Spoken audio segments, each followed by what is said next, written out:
Magandang araw po sa inyong lahat.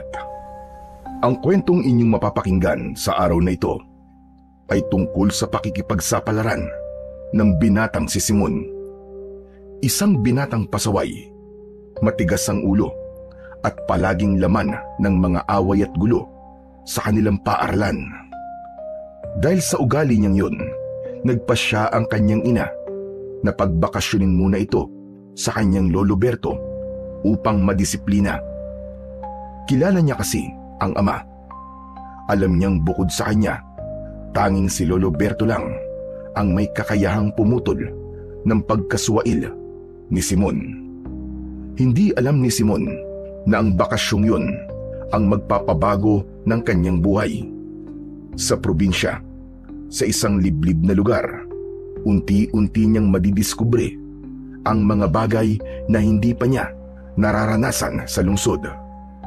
Dito siya makakakita ng iba't ibang klase ng nilalang na akala niya ay isa lamang katang-isip. At isa nga dito ay ang kapre. Nakilala niya ang isang kapre na nagbigay sa kanya ng isang mahiwagang tabako. Bakit kaya ibinigay ng kapre ang kanyang sagradong tabako kay Simon? Magagamit kaya niya yun kahit wala naman siyang alam kung paano gumagana ang kapangyarihan ng tabako? At kung magsasanay siya, kakayanin kaya niya ang mga pagsasanay at mga pagsubok na lalampas pa sa kanyang imahinasyon? At sa huli, hanggang saan ang kayang gawin ng isang dating suwail na binata para sa bayan at para sa ina at para sa paghihiganti? O baka naman gagamitin lang din niya ito sa kalokohan at sa mga masasamang gawain tulad ng dati?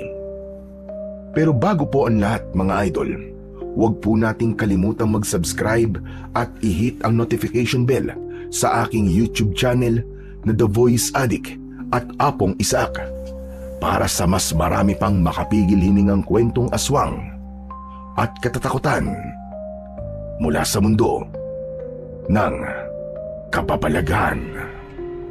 Umpisahan na po natin ang kwento. Hay nako, bata ka! Nakipagsapakan ka na naman ba sa mga kaklase mo? Pambihira ka. Ilang beses ko bang sasabihin sa'yo na umiwas ka sa gulo? Ano ka ba naman, Simon? Binata ka na. Nasa kolehiyo ka na. Hindi ka ba nahihiya sa mga pinaggagawa mo, ha, Simon? Masisira ang pag-aaral mo nang dahil dyan. Pasag ang muka ng binata. May black eye ito sa kanang mata. Putok ang ibabang labi at maraming pasa sa katawan. Napupuno rin ng mantsang dugo ang kulay puti nitong uniforme, gaya ng madalas na nangyayari dito. Mukhang napaaway na naman yun sa mga kaklasing hindi nito kasundo. Hindi naman ito siraulo, pero madalas na nasasangkot sa gulo, lalong-lalo na sa kanilang universidad. Alam mo, mula nang mamatay ang papa mo, nagkaganyan ka na. Ibang-iba ka na sa dati.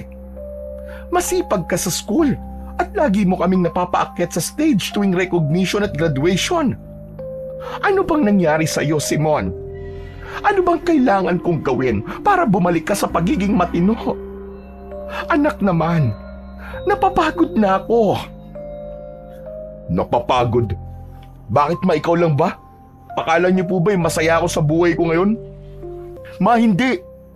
Hindi ako sasaya at kailanman ay hindi na ako ngingiti dahil tama ka. Mula nang mamatay si Papa, nawalan na ng silbi ang buhay ko. Nawalan na ako ng inspirasyon at wala na rin naniniwala sa kakayahan ko. Anak, ano ka ba? Hindi yan totoo. Hindi lang ang papa mo nagmamahal at naniniwala sa iyo.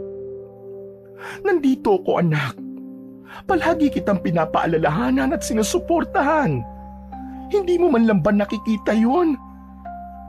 Sinusuportahan? Ngayon mo lang naman ginagawa yan eh. Halos 1 taon mo akong pinabayaan mula nang mamatay si Papa. Nag-iinom ka, naninigarilyo, nagbibisyo ng kung ano-ano. Akala niyo ba hindi ko alam? Akala niyo ba hindi ako nasasaktan? Ma, ang bata-bata ko pa nun. Kailangan na kailangan ko ng aruga. Pero nasan ka ng mga panahong yon? Wala. Dahil nandun ka sa mga kapitbahay natin o kaya sa mga kaibigan mong pokpok at nagsasaya. Samantalang ako, hindi na naituloy ng binata ang mga sasabihin dahil isang malakas na sampal ang natanggap nito mula sa kanyang ina. Wala kang karapatang pagsalitaan ako ng ganyan, Simon. Hindi mo alam kung gaano ako nasaktan mula nang mawala ang papa mo. Hindi lang ikaw ang nangungulila. Hindi lang ikaw ang nalulungkot. At hindi lang ikaw ang nasasaktan. Hindi ko babawiin ang mga sinabi ko, Ma. Bilang ina ko, obligasyon mong alagaan ako. At lalong-lalo nang mahalin. Kahit ano pang mangyari. Walang hiya ka talaga! Hindi na pinakinggan ng binata ang mga kasunod pang sasabihin ng ina. Galit na galit siyang pumasok sa kanyang kwarto. Mariing isinara ang pinto at hindi na lumingon pa. Naiwan naman si Aling Lourdes sa sala. Napaluhod at napayakap na lamang sa sarili habang pinipigil ang pag-iyak. Hindi niya inasahan ang matinding pagtanggi ni Simon. Ang gusto lang naman niya ay ang makausap ito ng maayos, maipaliwanag na nasaktan din siya sa pagkawala ng asawa. At kahit nagkulang siya noon bilang isang ina, hindi naman ibig sabihin nito ay hindi na siya nasaktan o nagdalamhati. Ngunit sa halip na pangunawa, galit pa ang ibinalik sa kanya ni Simon. Sa paglipas ng mga oras, hindi na muling lumabas pa ng kwarto ang binatang si Simon. Sinubukan din ng ginang na buksan yun, ngunit nakalak ang pinto. Wala siyang magawa kundi ang kumain ng hapunan ng mag-isa habang ninunguya ang pagkain at tulala sa kawalan. Isang mensahe ang natanggap niya sa messenger mula yon sa kanyang ama na si Mang Berto na kasalukuyang nasa probinsya ng Aklan. Binuksan at binasa niya yon. Ayon sa mensahe, iniimbitahan sila na magbakasyon doon. Napaisip ang ginang, mukhang ito na nga ang senyales at pagkakataon na hinihintay niya. Naging malupit noon at istrikto ang kanyang ama. Kaya naman, mukhang ito ang sagot sa katigasan ng ulo ng kanyang anak. Nag-reply siya sa mensahe at sinabing babiyahe na sila kinabukasan. Pagkatapos kumain, agad na nag-empake ng mga damit at gamit ang ginang. Kinatok din ito ang kwarto ng anak upang sabihin ang pag-alis na gagawin nila kinabukasan. Simon anak, magayos ka ng mga gamit mo. Bukas na bukas ay aalis tayo. Magbabakasyon tayo sa probinsya ng Lolo Berto mo. Bakasyon? Teka, anong bakasyon? Ayoko nga, hindi ako sasama. Hindi ka sasama, pero nasabi ko na sa lolo mo na doon ka magbabakasyon. Hindi na pwedeng bawiin yon, Simon. Sa ayaw at sa gusto mo, doon ka na muna sa kanya. Ayoko nga sabi. Ba't ba ang kulit mo? May 1 linggo pa kaming pasok ko, tapos exam pa namin next week. Ikaw na lang ang pumunta doon kung gusto mo. Huwag mo nga akong lokohin, Simon. Drop out ka na. Akala mo ba hindi ko pa malalaman? Puro pagbubulakbol at pakikipagbasagan ng mukha ang ginagawa mo. Matagal ko nang alam. Pinapabayaan ko lang. Pero ngayong naharap na kita, dadalhin na kita sa probinsya para matuto ka. Mas maganda na doon ka. Para naman mapag-isipan mo kahit papano ang lahat ng mga ginagawa at pinagsasasabi mo sa akin. Bingi ka ba, ma? Ayoko nga, di ba? Ayoko. Wala akong pakialam kung ayaw mo. Tsaka wag mo akong pinagtataasan ng boses, ha? Basta, uuwi tayo ng Aklan. Kapag hindi ka sumama, kukunin ko ang lahat ng mga gadget mo. hindi na rin kita bibigyan ng allowance at mawawalan ka na rin ng karapatang tumira sa pamamahay na ito. O ano? Tsaka kung di ka sasama, dapat hindi na kita makikita bukas. Kung sasama ka, dapat nakahanda na ang mga gamit mo. Hindi na muling nagsalita ang binata. Ngunit maririnig rito ang malakas na pagdadabog dahil sa mga sinabi ng kanyang ina. Samantala, hindi naman maiwasan ni Aling Lourdes ang muling pumasok ng kanyang silid at mapahagulgul muli dahil sa mga salitang binitiwan ng kanyang anak. Sobra siyang nasasaktan at naisip na lang na sana ay magtino ito pag-uwi nila ng probinsya. Mabilis na lumipas ang mga oras. Hindi pa rin lumalabas si Simon sa kanyang silid. Itinuloy-tuloy na nito ang kanyang pagtulog hanggang sa siya ay managinip. Tumatakbo siya. Tagaktak ang pawis. Nasa loob siya ng isang madilim na gubat. Sa mga sandaling yon, hinahabol siya ng napakaraming kakaibang nilalang. Hindi na siya lumilingon sa likuran. Ang tanging hangarin niya ay makatakas at makalayo sa lugar na yon. Maya-maya pa, napahinto siya. Isang dambuhala at maitim na nilalang ang humarang sa kanyang daraanan. Pulang-pula ang mga mata nito at halos kailangan niyang tumingala sa langit para masilayan ang buong anyo nito. Nanginig ang kanyang katawan nang dahil sa labis na takot. Biglang bumungos ang malakas na ulan, kasabay ng sunod-sunod na pagkidlat. Sa tuwing kumikidlat, nagliliwanag ang paligid at mas malinaw niyang nakikita ang itsura ng nilalang. Lalo siyang kinilabutan. Dahil sa matinding takot, nanghina siya. Nanlambot ang kanyang mga tuhod. Napahawak siya sa dibdib at leeg. Kapos na kapos sa paghinga at sa mismong sandaling hahawakan na siya ng nilalang. Napahima siya sa kanyang bibig at laking gulat niya nang mapansing naglalaglagan ang kanyang mga ngipin. Ilang saglit pa, tuluyan na siyang nawalan ng ulirat. Bigla siyang nagmulat ng kanyang mga mata at isang malakas na sigaw ang kanyang nagawa. Kitang-kita sa mukha niya ang labis na takot. Hingal na hingal siya at halos mamaos ang kanyang boses nang sinubukan niyang magsalita. Parang totoong tumakbo siya ng matagal at mabilis. Grabe, ang weird naman nun. Bakit ako nanaginip ng ganun? Wala naman akong pinapanood ng mga horror movies o binabasang mga libro na may kinalaman sa kababalagan. Napatigil siya sa pag-iisip ng malalim dahil sa sunod-sunod na pagkatok ng kanyang ina sa kanyang pinto. Nang tignan niya ang orasan, mag-aalas 5 na pala ng umaga. Ano ba, Simon? Bibilang ako ng 3, ha? Kapag hindi ka pa lumabas, bitbit ang mga gamit mo. Papalayasin na talaga kita sa pamamahay ko. 1, 2. Napaisip ang binata. Gusto niya mang sagutin muli ang ina, ngunit nag-alangan siya.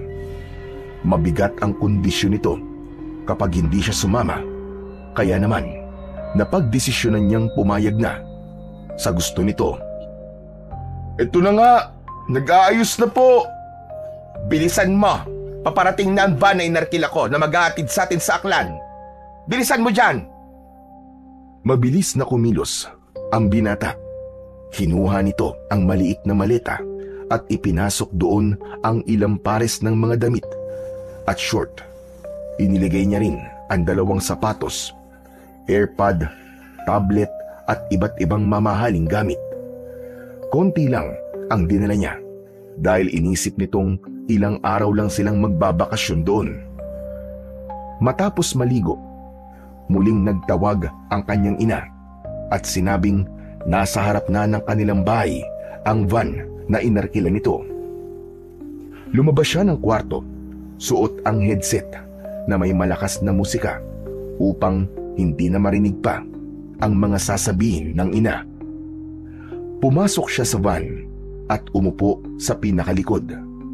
Ang ginang naman ay nasa harap, katabi ng driver.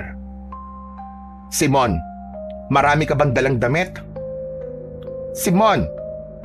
Simon! Nang sumigaw ang ginang, doon lamang nakuha ang atensyon ng binata na busy sa pagsiselfon. Bakit? Tinatanong kita. Marami ka bang dinalang damit? Konti lang po. Hindi rin naman po ako magtatagal dun eh. Anong pinagsasasabi mong hindi magtatagal? Ilang buwan tayong titira sa lolo mo? Ano? Buwan? Seryoso ka, ma? Anong klaseng bakasyon yan? Manong driver, pakihinto nga po yung van. Bababa na po ako. Huwag mong ihinto. Hayaan mo siyang magwala. So ano to, ma? Sa pilitan na ganun?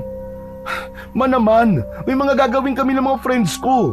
Hindi ako pwedeng magtagal sa probinsya. Ano ba naman kayo? I-chat mo na sila na hindi ka makakapunta tapos. Grabe naman buhay to. Halos wala na nga akong karapatang pumili at magdesisyon ah. Sana nawala na rin ako kasama ni Papa kung ganito lang din naman pala mararanasan ko. Anak ng putya naman oh.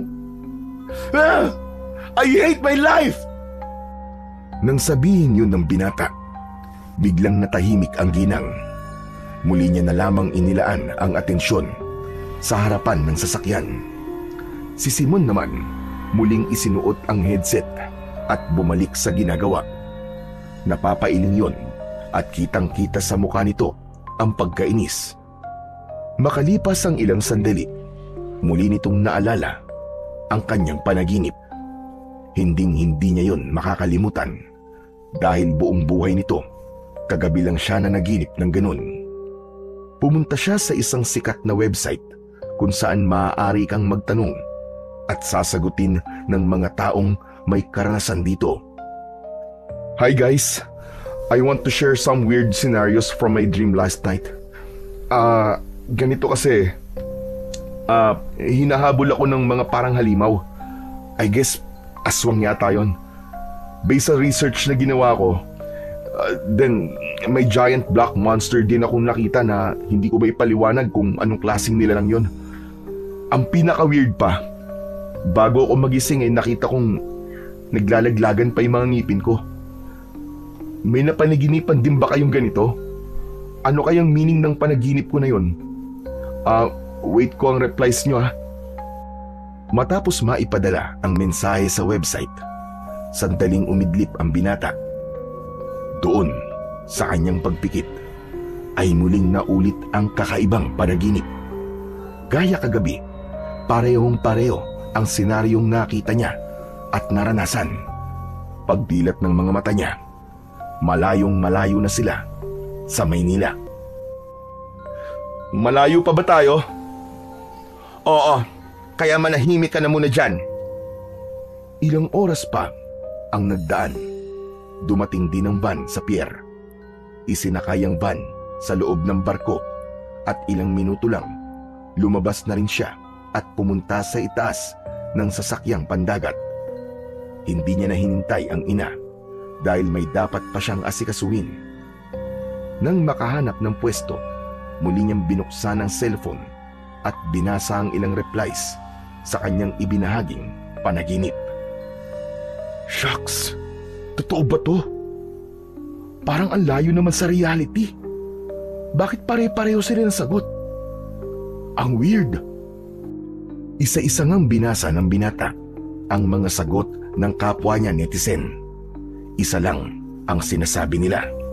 Ang panaginip niya raw ay tungkol sa masamang bagay na mangyayari sa buhay niya o buhay ng kanyang pamilya. Ang mga nilalang ay tumutukoy sa nakakatakot na pangyayari. Ang pagkalagas naman ng kanyang ngipin ay senyalis daw na may mamamatay na taong malapit sa kanya. Isa lang ang pumasok sa isip niya. Yun ay walang iba, kundi ang kanyang ina. Shit! Hindi Hindi totoo to. Nakaramdam ng kakaibang kaba ang binata. Kaya naman, nagpasya siyang i-off muna ang cellphone. Tumakbo siya, pumikit at dinamnam ang malamig na simoy ng hangin na humahampas sa kanya. Sa pagdilat ng mga mata, doon ay nakita niya ang magagandang islang nadadaanan nila. Hindi niya maiwasan ang mapangiti. Not bad, ha? I hope na ma-enjoy ko ang bakasyon na to, kahit pinilit lang ako ng magaling kong mama. Matapos magmuni-muni, ay naghanap siya ng mauupuan. Habang naghihintay, muling binuksan niya ang cellphone at nag-browse sa internet tungkol sa mga aswang at iba pang lamang lupa. Lumaki siya sa syudad, kaya naman hindi siya naniniwala sa mga ganitong bagay. Isa pa, kwento-kwento lang naman para sa kanya ang mga ganito. Mas maniniwala siya kung makikita niya mismo ng personal. Sa kanyang pag-scroll, napadpad siya sa isang forum website at doon tinatalakay ang tungkol sa mga aswang. May mga larawan din na nakapost at dahil naagaw ang atensyon niya, tinignan niya ang mga yon. Teka, kamukha to nung nasa panaginip ko, ah. Nagkataon lang ba? Teka, ano tong malaking kulay itim na nilalang? Kapre? Kanina pa kita hinahanap. Andito ka lang pala. Mag-ayos ka na. Bababa na tayo ng barko. Mga 2 oras, nasa bahay na tayo ng lolo mo. Sige na. Medyo nagulat pa ang binata dahil sa biglaang pagsulpot ng kanyang ina. Napabuntong hininga na lamang siya at muling in-off ang cellphone.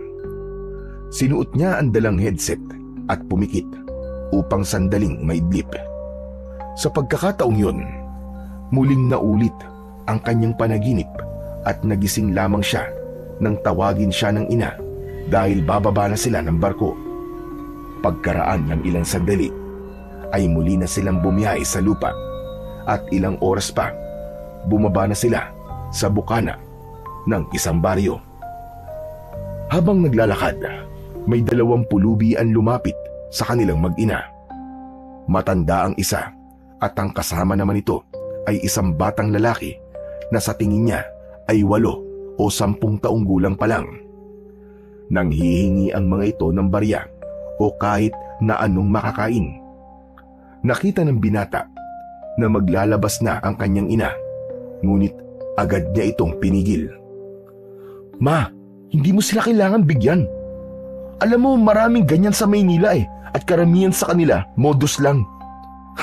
Sa itsura pa lang ng mga yan talagang hindi mo na mapagkakatiwalaan. Anak, maliit na halaga lang ang ibibigay ko. Hayaan mo na nang makakain silang 2 at kawawa naman. Ma, kaya nila ang mga sarili nila. Tignan mo nga yung isa, ang tanda-tanda na Hoy ikaw, hindi ka ba marunong maghanap ng trabaho, ha? Dumiskarte ka. Ang hirap-hirap kumita ng pera ngayon tapos hihingin mo lang? Muling nagmakaawa ang 2 pulubi. Lumuhod ang bata at hinawakan ng paa ni Simon dahil sa nararamdamang pandidiri. Sinipa niya ito at tumilapon sa di kalayuan. Anak, ano ka ba naman? Ba't mo ginawa yun? Hindi ka ba naaawa sa kanila? Naku, sorry po sa ginawa ng anak ko. Eto po, tanggapin nyo. Huwag niyo na po siyang pansinin. Sorry po uli. Nang makaalis ang 2 pulubi, sobrang naging masama ang titig ng binata sa kanyang ina. Sandali niya pang pinagpag ang binti na hinawakan ng bata at saka muling humarap sa nakapamewang na ina na halatang naiinis dahil sa ginawa niya. Ano bang nangyayari sa'yo, Simon? Hindi ka naman ganyan dati, ha? Yung pagiging bulakbol mo ay kinakaya at pinapalampas ko. Pero yung pambabastos sa ibang tao at pananakit, nasobrahan ka na yata. Na hindi ka man lang nagsorry. Wala akong pakialam sa kanila. Kung ganyan lang pala kadali kumita ng pera di sana matagal na ako nanlilimos. Baka yumaman pa ako. Isa pa, huwag mong ikukumparan dating ako sa kung ano ko ngayon. Iba na yon, ma. Dahil boy pa nun si Papa. Pero ngayon, hindi na. Simon, anak, hindi ko na alam kung paano kita kakausapin. Lahat na ng paraan sinubukan ko. Alam kong nagkulang ako nung nawala ang papa mo. Pero hindi naman sapat yon para tratuhin mo ko ng ganito. Ano bang gusto mong mangyari, anak? Bakit nagkakaganyan ka? Tigilan niyo na ako sa mga paganyan-ganyan niyo at huwag niyo na akong sermonan. Pinapahirapan niyo lamang ang sarili niyo. Alam mo, anak, minsan naiisip ko, sana ako na lang din ang nawala kasama ng papa mo. Kasi parang wala na rin akong halaga sa buhay mo. Di sana nga. Tutal, mula nang mawala si Papay, nawala ka rin naman sa akin Matagal ka nang walang pakialam. Bawiin mo ang sinabi mo, Simon. Bawiin mo. Hindi. Wala akong babawiin. Isinama mo ako rito na sapilitan, di ba? Kaya tiisin mo kung ano ako ngayon. Yang asal mo, Simon. Huwag mong dadalhin sa bahay ng lolo mo. Hindi mo alam ang kayang gawin ng taong yon. Wala akong pakialam. Ipinagpatuloy nila ang paglalakad. Walang kumikibo. Walang nagsasalita. Hanggang sa huminto si Aling Lourdes sa tapat ng isang bahay. May sumalubong sa kanilang isang matandang lalaki at isang binata na halos kaedad lamang ni Simon. Oh, ba't ngayon lang kayo dumating? Napatagal yata ang biyahe nyo Sorry ho, Tay. Medyo natagalan nga. Aba, teka nga. Ito na ba si Simon? Aba, malaki na nga pala Binata na pala ang apo ko. Opo, ito na po siya. Binata na po at... anak, alisin mo nga muna yung headset mo. Nandito na tayo kina Lolo Simon mo. Dahil tila walang naririnig ang anak na naka-headset at naka-cellphone, pasimple itong kinurot ni Aling Lourdes sa kanang braso. Aray ko! Aray, ano ba problema mo, ma? Bigla-bigla ka na lamang nangungurot. Ang galing mo yung nasa tenga mo nang magkarinigan tayo. O ayan na, okay na. Satisfied ka na ba? Dahil sa inasal ng binata, biglang nagkatinginan ang matanda at ang apo nitong si Potpot. Nagulat sila at hindi inaasahan na ganito pala ang ugali ng binata. Sandali nga lang. Bakit ganyan ka kung makipag-usap sa mama mo? Ito ba, Lourdes, pinalaki mo talagang ganyan? Hindi ko gusto ang tabas ng dila niya. Hindi marunong magpo at opo. Ano bang pakialam mo? Sino ka ba para pagsabihan ako ng ganyan? Hindi kita kilala at wala kang karapatang... Hindi na naituloy ng binata ang kanyang sasabihin nang biglang tumama sa kanyang balikat ang matigas at may kalakihang tungkod ng matanda. Wala kang galang sa mama mo! Bastos ka, bata ka! Muli niyang pinalo ng baston ang kanyang apo. Saka ito tinignan ng masama. Tama na! Tama na po! Aray! Tama na po! O diba? Napagamit ka rin ng opo. Ako si Lolo Berto mo. At ito naman, ang pinsan mo si Potpot. Hindi ko sisisihin ang mama mo kung bakit ganyan ang ugali mo ngayon. Pero tandaan mong, hindi ko siya pinalaki ng ganyan. Ngayon, gusto ko na humingi ka ng tawad sa kanya. Bakit?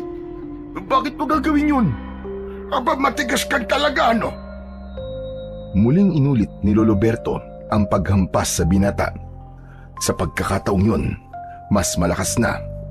Hindi na lang napaaray ang binata, kundi napasigaw pa dahil sa sakit na nararamdaman. Tinignan niya ang kanyang ina at ibinaling ang titig sa matanda. Wala siyang magawa kundi ang humingi ng tawad para hindi na siya hampasin pa. Hindi ko marinig! Mahina! Lakasan mo pa! Sorry, Ma. Sorry. Hindi ko na uulitin. Nasa ng po at opo! Sorry po, Ma.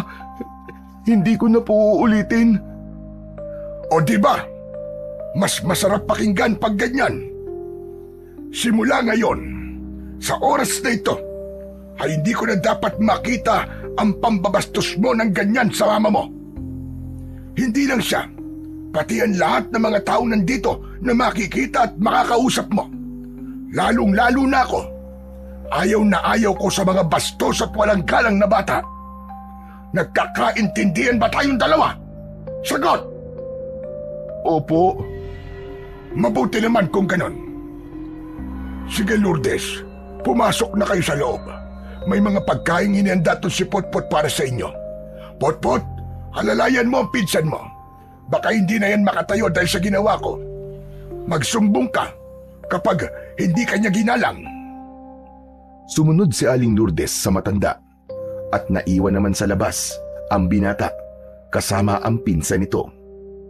Pinunasan nito ang kanyang luha at marahang tumayo habang masama ang loob at hindi maipinta ang muka. Okay ka lang ba? Mukha ba akong okay? Hinampas niya ako ng ilang beses tapos tatanungin mo ko kung okay lang ako. Siraulo ka ba? Hinaan mo lang ang boses mo. Baka mamaya niyan marinig ka na naman ni Lolo Berto. Ngayon lang may gumawa sa akin ng ganito. Masama pala ang ugali ng matandang yan. Nagkakamali ka. Hindi masama ang ugali niya, insan. Inaayon niya lang ang ugali niya sa mga nakakaharap niyang tao. Saka hindi lang siya basta matanda. Siya ang Lolo Berto natin na kilalang kilala dito sa baryong to. Saka alam mo bang albularyo siya? Madalas ako nandito dahil itinuturo niya sa akin ang mga kaalaman na meron siya. Hindi ko tinatanong at wala akong pakialam dun. Agad na hinila ng binata ang kanyang maleta upang pumasok na sa loob. Ngunit nahinto rin ito nang muling magsalita ang kanyang pinsan na si Potpot. Sandali lang. Hindi mo ba narinig si Lolo Berto kanina? Pwede kitang isumbong kapag nagpakita ka ulit ng ugaling hindi maganda. O ano, gusto ba yon? Kapag mabuti ang ginagawa ng isang tao sa'yo, dapat kabutihan din ang binabalik mo. Anong gusto mong gawin ko? Magpakaanghel ako sa harap nyo, ganun ba? Alam mo, wala kayong pinagkaiba sa mama ko at sa lahat ng taong nakakaharap ko sa Maynila. Gusto nyong kayo lang ang unawain. Pero paano naman ako? Paano naman ang nararamdaman ko? Base sa pananalita mo, mukhang may mabigat kang dinadala. Siguro oo, hindi ka namin masyado naiintindihan. Pero sana maisip mong kailangan mo rin maging bukas sa amin para mabawasan kung ano man yung mabigat na dinadala mo. Ginawa ko na yan sa mga kaklase ko. Pero anong napala ako? Lagi nila akong inaasar at pinagkakaisahan. Dahil kaklase mo lang sila at hindi ka ano-ano, insan. Kami, pamilya mo kami. Lalong-lalo na ang mama mo. Kailangan nyo mag-usap at magkaroon ng pagkakaintindihan. Sa mga nakita ko kanina, kung nasasaktan ka, ay sigurado kung mas lalong nasasaktan ang mama mo. Hindi ko alam. Hindi pa ako handang makipag-usap ng matino sa kanya. Pero kailangan mo, insan. Sa ayaw at sa gusto mo, gagawin mo yon. Napailing ang binata dahil sa mga narinig mula sa kanyang pinsan. Hindi na siya muling nagsalita at pumasok na lamang sa loob ng may kalakihan ngunit lumang-luma ng bahay ng kanyang lolo. Mula sa kusina ay nadatnan niya ang dalawa. Ilang segundo siyang napatingin sa mga ito. Napalunok din siya ng laway bago magsalita. Saan ko po ilalagay po itong bag ko po? Doon sa silid na nasa dulo. Yun na rin pala ang magiging kwarto mo. Sige po. Salamat po. Bumalik ka rin kagad dito nang makakain na tayo ng sabay-sabay. Tumango ang binata at saka tinungo ang silid upang ilagay roon ang bag. Pagkatapos nun, bumalik ito sa kusina at naupo sa bakanting upuan. Naroon sa harap niya ang Lolo Berto nito, katabi ang inang si Aling Lourdes. Sa bandang kanan niya naman ay naroon ang pinsang si Potpot. Dito sa amin, bago kumain ay ugali naming magdasal muna. Pinagpapasalamat namin ang biyayang nasa harap namin araw-araw. Simon, ikaw na ang magdasal ngayong araw. Ha? Bakit ako? Dahil sinabi kong ikaw. Bakit? Hindi ka ba marunong magdasal? Naikwento nitong mama mo na mahilig ka raw magdasal nung bata ka pa. Nakalimutan mo na ba? Sige po, magdadasal na po ako. Sa takot na baka mapagalitan o masaktan na naman, walang nagawa ang binata kundi sundin ang sinabi ng kanyang Lolo Berto. Matapos manalangin, masayang nagkwentuhan ang tatlo. Samantalang siya ay tahimik lang na kumakain. Gustong-gusto niya nang sumigaw dahil naiingayan at naiirita siya, pero pinigil niya ang sarili dahil baka kung ano na naman ang gawin ng matanda sa kanya. Natigil siya sa pagkain nang mabanggit ng lolo nito ang pangalan niya. Simon, totoo ba ang sinasabi ng mama mo tungkol sa 2 palaboy na binastos at sinaktan mo kanina? Hindi sumagot ang binata. Bagkus ay napatitig lang ito sa matanda. Sumagot ka! Huwag kang mag-alala. Hindi na kita sasaktan. Opo. Totoo po yung mga kinuwento po sa inyo ni Mama. Gusto lang kitang paalalahanan na po. Unang-una, bago mo gawin ang isang bagay, subukan mo munang ilagay ang sarili mo sa taong binabastos o sinasaktan mo. Ano kaya ang mararamdaman nila o naiisip kapag ginawa mo yun? Ikalawa, kapag dumadayo kayo sa mga lugar gaya nitong probinsya natin o baryo, respeto ang unang-una mong paiiralin dahil hindi mo kilala kung sino ang nakakaharap mo.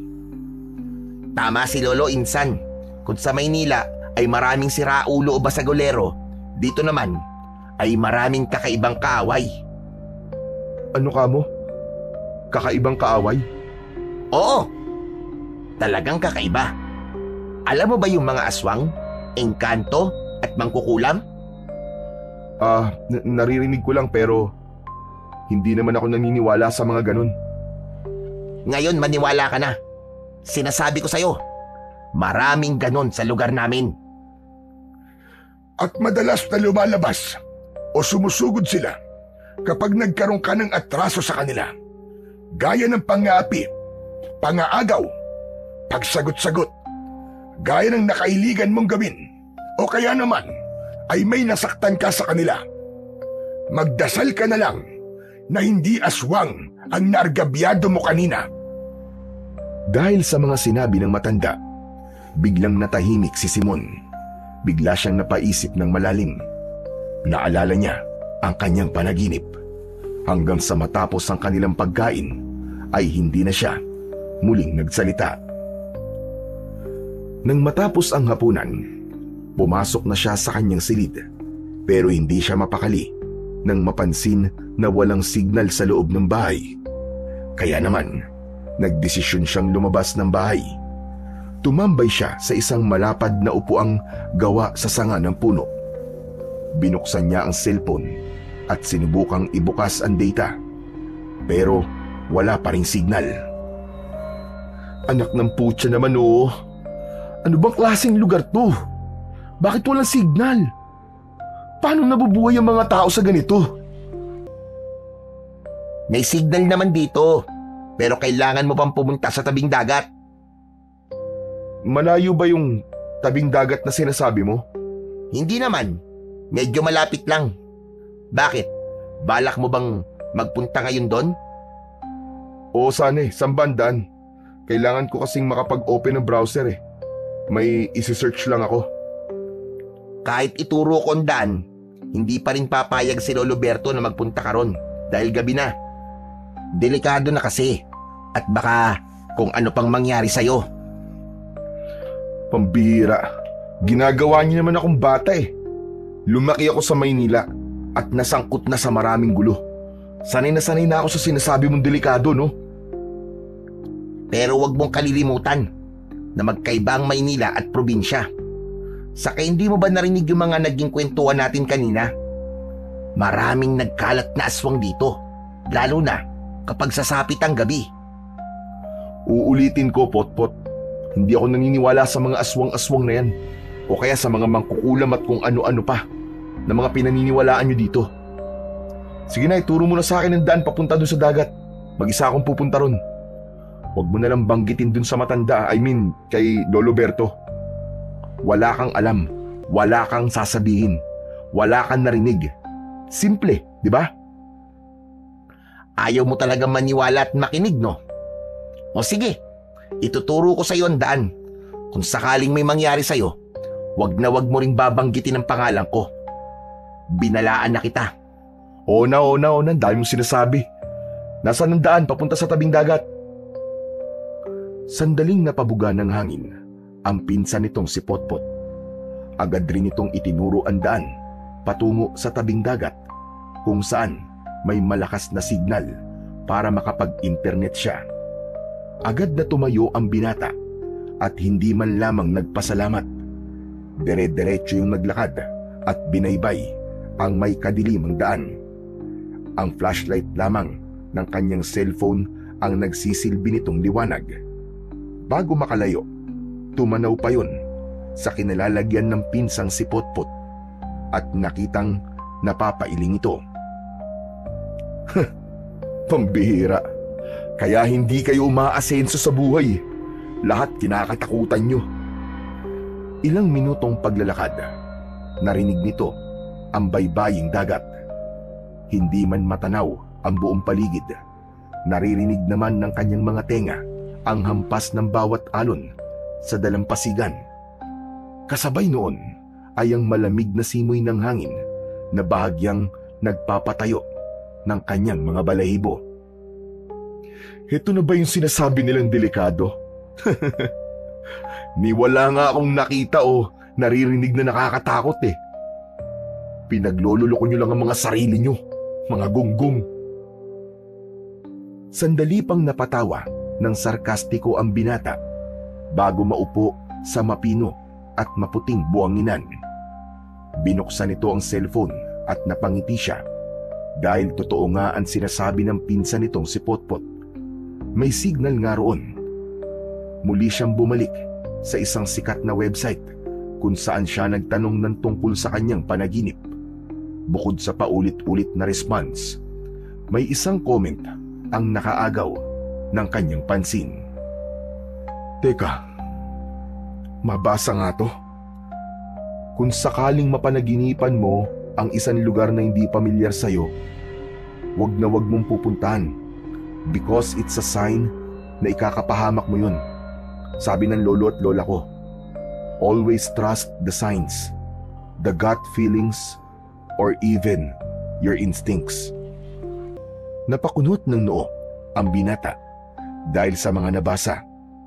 Sandali niyang ibinaba ang cellphone at napatanaw sa paligid. Hindi man ganung maliwanag, natatanaw naman niya sa bandang likuran ang malawak na kagubatan.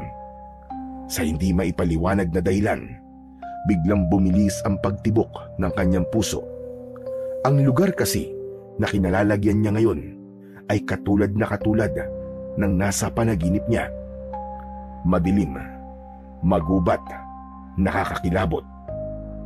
Sa hindi inaasahan ay napayakap siya sa sarili dahil ang lamig na dinudulot ng hangin ay halos tumagos na sa kailaliman ng kanyang balat.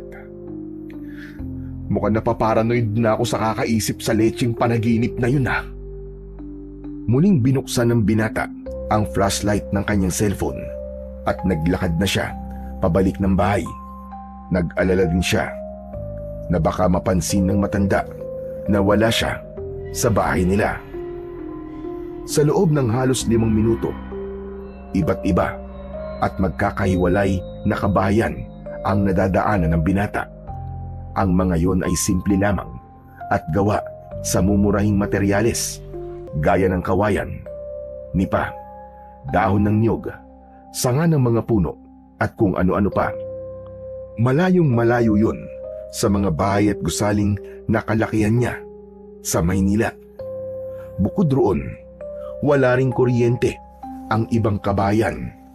Gasera o lampara lamang ang nagsisilbi nilang ilaw sa gabing malamig at madilim. Sa paglipas pa ng ilang minuto, labis na pagtataka na ang naramdaman ng binata. Sandali siyang huminto at muling tinanaw ang kapaligiran. Wait, parang nadaanan ko na to kanina. No way, 3 beses na ako napapadaan dito, sigurado ko. Nang mapagtantong nasa kakaibang sitwasyon siya ngayon, hindi maiwasan ng binata ang mapalunok ng laway dahil sa labis na kaba. Ayaw niya mang maniwala sa mga ganitong bagay, ngunit malakas ang pakiramdam niya ng mga sandaling yun na nararanasan niya ito. Hindi na muna siya gumawa ng kahit na anong hakbang. Binuksan niya ang cellphone upang tawagan sana ang kanyang ina, ngunit wala na namang signal. Chinek niya ang oras. Lagpas 1 oras na pala siyang hindi nakakauwi. Bukod doon ay paubos na rin ang battery ng kanyang cellphone.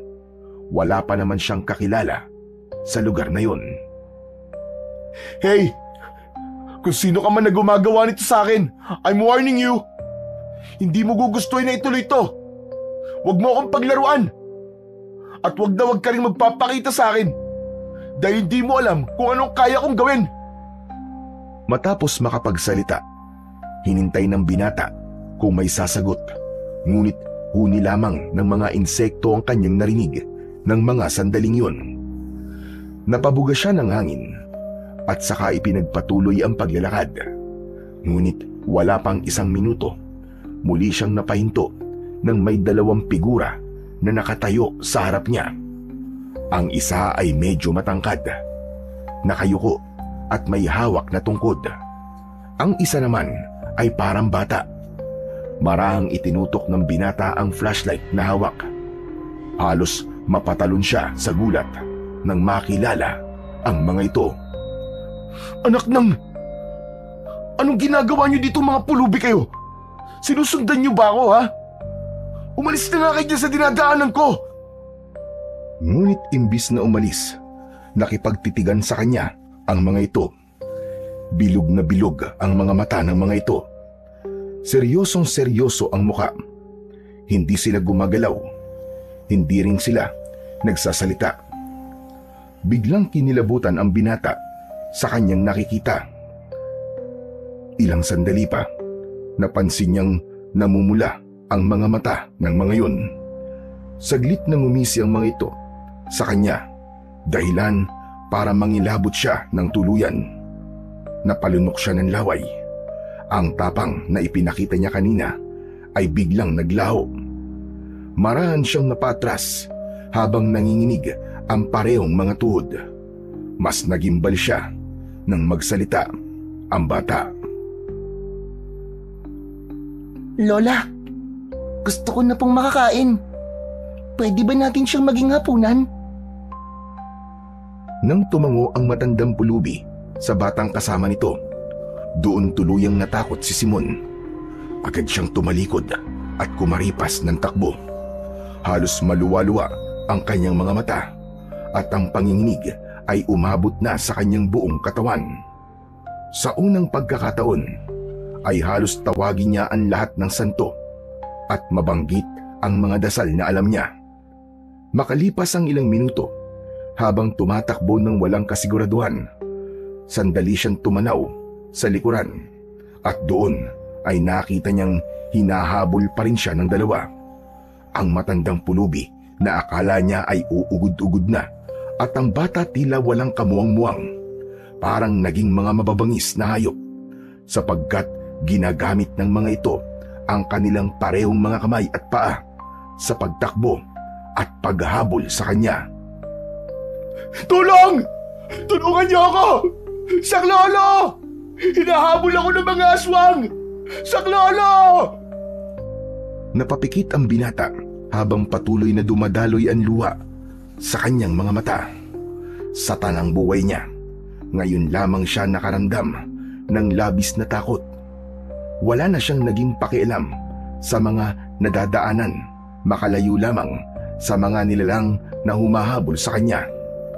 At sa hindi inaasahan, hindi nito napansin ang nakausling bato, kaya naman natapilok siya at nadapa sa lupa. Tumama pa ang kanyang ulo sa matigas na bagay, kaya naman bahagya rin siyang nakaramdam ng hilo. Ngunit masakit man, pinilit niya pa ring iangat ang katawan at bumangon mula sa pagkakadapa. Ngunit nang tatayo na siya, nagulat ang binata nang tumalon sa harap niya ang batang aswang na pulang-pula ang mga mata. Muli siyang napahiga sa lupa at ang bata naman ay pinatungan siya sa dibdib. Hindi niya maintindihan, ngunit kakaiba ang lakas nito, kaya naman hindi siya makabangong muli. Demonyo ka! Demonyo ka! Umalis ka sa harap ko! Umalis ka! Gamit ang cellphone, pinaghahampas ng binata ang aswang, ngunit agad din niyong nakuha sa kanya at itinapon sa hindi kalayuan. Sunod nitong pinagsususuntok ang muka ng batang aswang, ngunit tila pader yun sa tigas at hindi man lamang nasasaktan. Pinilit ng binata ang lumaban, ngunit walang-wala ang lakas niya sa kaharap ng mga sandaling yun. Napahinto siya at nagulantang nang ibuka ng batang aswang ang bibig nito. Ilang sandali pa, naglabasan doon ang matatanim nitong mga ngipin at nakagat siya sa kanang palad. Napasigaw siya sa labis na sakit. Pagkatapos, sunod na humaba ang dila nito at walang ano-ano'y pumulupot sa kanyang leeg. Humigpit yun, kaya naman habang tumatagal ay nahihirapan siyang huminga. Sinubukan itong alisin ng isa, ngunit sadyang madulas at hindi sapat ang kanyang lakas. Napatanaw siya sa likuran ng bata at nakitang papalapit na rin ang matandang aswang. Kaya naman, bago pa maramdaman at makita si kamatayan, gamit ang kanang kamay, agad niyang tinapa ang lupang kinahihigaan at humanap ng malapad na bato. Nang makakuha, muli siyang humarap sa bata. Kahit nahihirapang huminga, pinilit niyang magsalita. Hindi ako mamamatay sa kamay ng mga katulad niyo! Mauuna ka muna! Inagahampas ng binata ang ulo ng bata. Kahit nagmamatigas ito, tuloy-tuloy niya yung ginawa hanggang sa bumitaw ang mahaba nitong dila. Napaatras ang batang aswang habang nakahawak sa ulo. Ang binata naman, mabilis na tumayo habang bitbit pa rin ang malapad na bato. Sa sobrang gigil, hindi na nito naramdaman ang takot, kaya naman sunod-sunod nitong pinaghahampas ang ulo ng batang aswang hanggang sa mapahiga na yon sa lupa. Hindi tumigil ang binata hanggang sa mawasak ang ulo nito at tuluyang malagutan ng hininga. Narinig niyang sumigaw ng malakas ang matandang kasama nito. Kaya naman, agad niyang binitiwan ang bato. Dinampot naman niya ang tumilapong cellphone at muling kumaripas ng takbo. Puno man ng dugo ang kanyang buong katawan at tila may trauma pa sa mga nangyari. Wala siyang naging pakialam, makalayo lamang sa lugar na yon. Ilang minuto, muli niyang narinig ang pagsigaw ng matandang aswang habang hinahabol siya nito. Magbabayad ka sa ginawa mo! Magbabayad ka! Kahit natataranta, Pinilit ng binata na kumalma at tumanaw sa paligid. Sinubukan niyang maghanap ng mga bagay, ngunit bigo siyang makakita kahit isa man lang. Napalayo na talaga ako. Ano nang gagawin ko? Nagmasid siya sa paligid at may nakita siyang isang puno ng balete sa may bandang kaliwa niya. Marami itong baging na nakaladlad. Naisip niya doong magtago pansamantala. Pinatay niya ang flashlight ng cellphone. Hinawakan niya ng mahigpit ang isa sa mga baging na naroon. Nang masigurong matibay, sinimulan niyang iangat ang sarili. Gamit ang baging na yun, inakyat niya ang malaking puno. Ilang minuto, nagtagumpay siyang makapunta malapit sa tuktok. Mula naman sa baba, nakita niyang huminto ang matandang aswang na panayanlinga sa paligid dahil hinahanap siya nito. Ilang saglit pa, dahan-dahan yung tumingala. Kaya naman, muling nanumbalik sa binata ang takot at kaba hanggang sa magtama ang kanilang mga paningin. Ngunit nagtaka siya nang di siya sugurin ng matanda. Maswerte ka ngayong gabi, bata. Hindi kita magagalaw dahil nasa poder ka ng isa sa mga kalaban ko. Pero wag mong kakalimutan ang mga sasabihin ko. Babalik ako at gaganti ako. Nagtaka siya sa sinabi ng matandang aswang.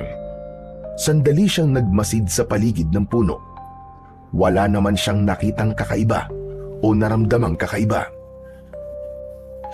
Anak ng tutyang mo. Grabe ka namang aswang ka. Natatakot na nga ako sa'yo. Nakuha mo pang manakot. Ang matandang aswang ay nasa ibaba pa. Kaya naman, naisip ng binata na talagang tinatakot lang siya nito para bumaba siya. Hoy! Pabayaan mo na ako ditong aswang ka! Ipinagtanggol ko lang naman ang sarili ko, kaya ako nagawa yon. Tumahimik ka! Wala talaga kaming intensyong patayin ka. Ang gusto ko lang ay bigyan ka ng leksyon. Hindi ko alam na sa ganito pala hahantog. Ano ka mo? Bigyan ng leksyon? At sino namang niloko mo? Kakainin ako ng apo mo eh. Leksyon pa rin yun sa'yo. Mali kayo ng kinalaban. Hindi ako matatakot na ipagtanggol ang sarili ko kung kinakailangan. Kaya kung ano man na nangyari sa apo mo, kasalanan mo yon. Kasalanan yung dalawa. Matapang ka. Pero hindi magtatagal yan tapang mo na yan. Maging mapagmasid ka, bata. Sa oras na magkaroon ako ng kahit na maliit na pagkakataon, hindi ako magdadalawang isip na gamitin yun para makaganti. Buhay ang kinuha mo, kaya't buhay rin ang magiging kapalit. Tandaan mo yan. At sa palagay mo ba matatakot ako sa sinasabi mo? Hindi! Manigas ka!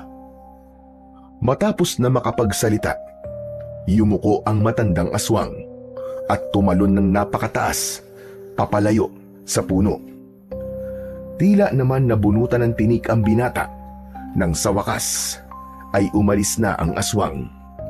Ngunit pagkalipas lamang ng ilang segundo, doon na siya napaiyak.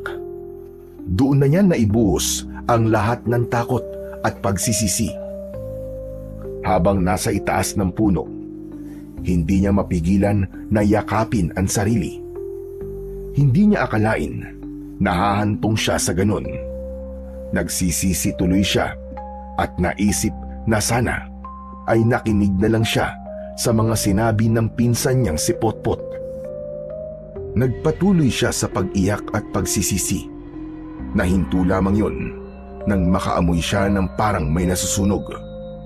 Tumanaw siya sa paligid at nakita niyang may mga nagkalat na usok kung saan-saan.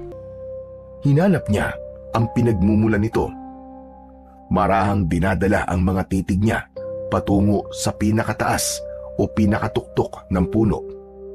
Doon, natanaw niya ang isang malaki at kulay itim na bagay na parang hugis ng isang tao. Binuksan niya ang flashlight ng kanyang cellphone at dahan-dahang itinutok sa itaas. Nang mailawan ang muka ng nilalang, ay nanlaki ang kanyang mga mata. Ang nilalang may makapal na bigote at balbas. May matulis na tenga, pula ang mga mata, at may hawak na nagbabagang malaking sigarilyo sa kamay. Napasigaw siya ng malakas nang makitang nakatingin din ito sa kanya. Dahil sa labis na takot at gulat, nawalan siya ng malay. Umaga na nang nagising ang binata. May naririnig siyang mga boses. Boses ito ng kanyang ina, ni Lolo Berto, at ng pinsan niyang si Potpot. Agad niyang tinignan ang paligid. Nasa loob siya ng kanyang silid. Mabilis siyang bumangon. Hindi siya makapaniwalang nakauwi siya. Kinurot niya pa ang kanyang sarili. Teka, paanong... Anong nangyari? Wala akong maalala na nakauwi ako kagabi. Lumabas siya ng kanyang silid at pinuntahan ang mga kasama. Nakita niya ang pagtataka sa muka ng mga ito. Anak, mabutit gising ka na.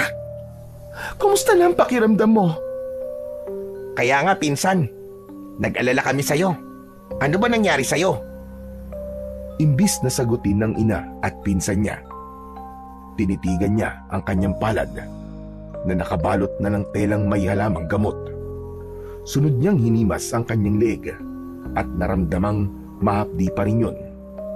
Napalunok siya ng laway at hindi maiwasang maalala ang huling nakita niya. Anong nangyari sa akin? Hindi namin alam iyo. Ikaw ang makakasagot niyan. Wala ka bang naaalala? Pero mukhang alam ko kung ano nangyari sa'yo. Naaamoy sa katawan mo ang laway at dugo ng aswang. Tama ho kayo, Lolo Berto. May humabol po sa aking aswang. 2 po sila. Talaga? Mabutit nakatakas ka. Paano kang nakaligtas? Lumaban po ako. Papatayin nila ako eh. Pinatulan ko sila gaya ng mga taong lagi ko nakakaaway sa Maynila. Siguro, ganun talaga pag nasa bingit ka na ng kamatayan. Gagawin mo ang lahat. Makaligtas ka lang. Mukhang narinig ko ng linyang yan Alam mo bang ang paniniwala na yan ay nasabi na sa akin ng tatay ko? Parehas kayo. Mukhang natagpuan ko na ang isa pang tagapagmana ko bukod kay Potpot. Ano? Anong pinagsasasabi niyo? Limon, apo. Gusto mo bang maging albularyo? Hanga kasi ako sa naging tapang mo at sa kakayahan mo na lumaban sa aswang. Nakagat ka pa, pero nakaligtas. Ilan lang ang kayang gawin ng nagawa mo. Mahusay ka. Ako? Magiging albularyo? Nako, sorry po. Hindi naman po sa binabastos ko po kayo, Lo. Pero wala po sa linya ko yan eh. Hindi ko po gusto, sorry. Saka, hindi naman po kami magtatagal dito ni Mama eh. Uuwi din po kami sa Maynila. Huwag kang ganyan makipag-usap sa lolo mo. Alam mo, mukhang tama siya. Mukhang mas okay nga yung ganun eh. Mukhang mas maganda nga na maging albularyo ka. Alam niya kung ano mas makakabuti para sa'yo. Ano? Nagpapatawa ka ba, Ma? At paano mo naman nasabi na alam niya kung ano mas makakabuti sa akin? Sige nga. Wala siyang alam sa kung ano ang pinagdadaanan ko at nararamdaman ko. Ikaw nga walang alam eh. Ano? Pipilitin niyo na naman po ako. Hindi ka naman pipilitin, Simon. Sinasabi lang ng lolo mo kung ano. Wala akong pakialam, Ma. Wala akong pakialam sa kanya. At sa ibang tao na nandito, lalong-lalo na sa'yo. Kung di mo ako dinala rito, hindi ko mararanasan ang lahat ng to. Hindi kita mapapatawad dahil muntik na ako mamatay nang dahil sa'yo. Anak, hindi naman yun ang intensyon ko. Hindi ko naman alam na mangyayari ito sa'yo. Wala ka naman talagang alam eh. Ang alam mo lang, saktan ako ng paulit-ulit. Sana, namatay na lang talaga ako kagabi kaysa makita ko paulit yung pagbumuka mo. Simon, abay sumusobra ka na. Pinagsabihan na kita tungkol sa pagiging bastos mo sa nakatatanda sa'yo, lalong-lalo na sa nanay mo. Bakit? Sasaktan mo na naman ba ako? Sige, hampasin mo ulit ako. Hampasin mo ako. Total wala naman kayong pinagkaiba ng mama ko eh. Yan lang naman ang gusto niyong gawin sa akin, di ba? Ansaktan ako. Ngunit imbis na kunin ng matanda ang tungkod upang bigyan ng leksyon ng binata, natahimik ito gaya ni Potpot. Hindi nila alam pero mukhang mabigat talaga ang pinagdadaanan nito. Nagpasya na lamang silang iwan ang binata. Samantala, ang binata naman ay hindi maiwasang mapaluwa. Akala niya kasi ay tuluyan na siyang kakalma, pero sinumpong na naman siya ng kanyang sama ng loob. Mas nadadagdagan yun kapag naaalala niya ang mga nangyari sa kanya kagabi. Sumabay pa ang tampo na nararamdaman niya para sa kanyang ina. Nasasaktan man siya sa mga binitiwang salita, ayaw niyang ibaba ang pride dahil nasanay na siyang ganun. Bumalik na siya sa kwarto. Sa paglipas ng mga oras, tuluyan na siyang dinalaw ng antok. Nagising siya dahil sa malalakas na sigawan sa loob at labas ng bahay. Kahit masama ang pakiramdam at mabigat ang katawan, pinilit niya pa ring bumangon at sumilip sa bintana para tignan kung ano ang nangyayari. Nanlaki ang kanyang mga mata nang makita ang napakaraming aswang na sumasalakay sa kanilang baryo. Nakikipaglaban na ang kanyang mga kapitbahay sa mga ito. Teka, anong nangyayari? Agad na nabaling ang kanyang atensyon sa pintuan ng silid nang bigla itong bumukas. Pumasok ang matandang aswang na minsan niya nang nakalaban. Mas nakakatakot na ngayon ang itsura nito. Mas marami na ang kulubot sa muka. Mas matatalim ang mga ngipin at tila mas malalaki at matatalas ang mga kuko. Namumula ang mga mata nito at halatang galit na galit sa kanya. Ramdam niya ang matinding takot pero hindi siya makagalaw sa kinatatayuan niya. Hindi ba't sinabi ko sa'yo na babalik ako? Hindi makapagsalita ang binata. Muli siyang tumingin sa bintana. Plano niyang tumalon para matakasan ng matandang aswang. Ngunit nang tatalo na siya, bigla siyang hinila at sinakal nito. Pumalag siya at lumaban, ngunit naramdaman niyang nangihina siya. Ibinuka ng nilalang ang kanyang bibig. Lumabas ang mahaba nitong dila, ngunit napigil yun nang mula sa likod ng aswang ay lumitaw si Aling Lourdes. Sinakyan nito ang likod ng aswang. Walang hiya ka! Layuan mo ang anak ko! Huwag mo siyang sasaktan! Nagwala ang aswang. Umikot-ikot ito at panay ang baling ng katawan. Nang makakuha ng buwelo, hinila nito ang ginang na nasa likod niya at malakas na ibinalibag sa dingding ng bahay na yon. Napayuko ang ginang at napasigaw sa labis na sakit. Ang binata naman nakadapa sa sahig at dahan-dahang gumagapang upang tulungan ang kanyang ina. Huwag mo siyang sasaktan! Pakiusap! Heto pala ang nanay mo, bata. Natatandaan mo pa ba ang mga sinabi ko? Buhay ang kapalit sa buhay na kinuha mo sa akin. Gamit ang kaliwang kamay na may matutulis na mga kuko, sinakal ng matandang aswang si Aling Lourdes. Hinigpitan niya yun at marahan itong inangat sa ere. Sunod nitong inihanda ang kanang kamay. Sandali pa itong lumingon sa kinalalagyan ng nanghihinang si Simon. Nginitian niya yon at saka pa isa-isang sinasaksak ang tiyan ng ginang. Hindi! Mama! Mama!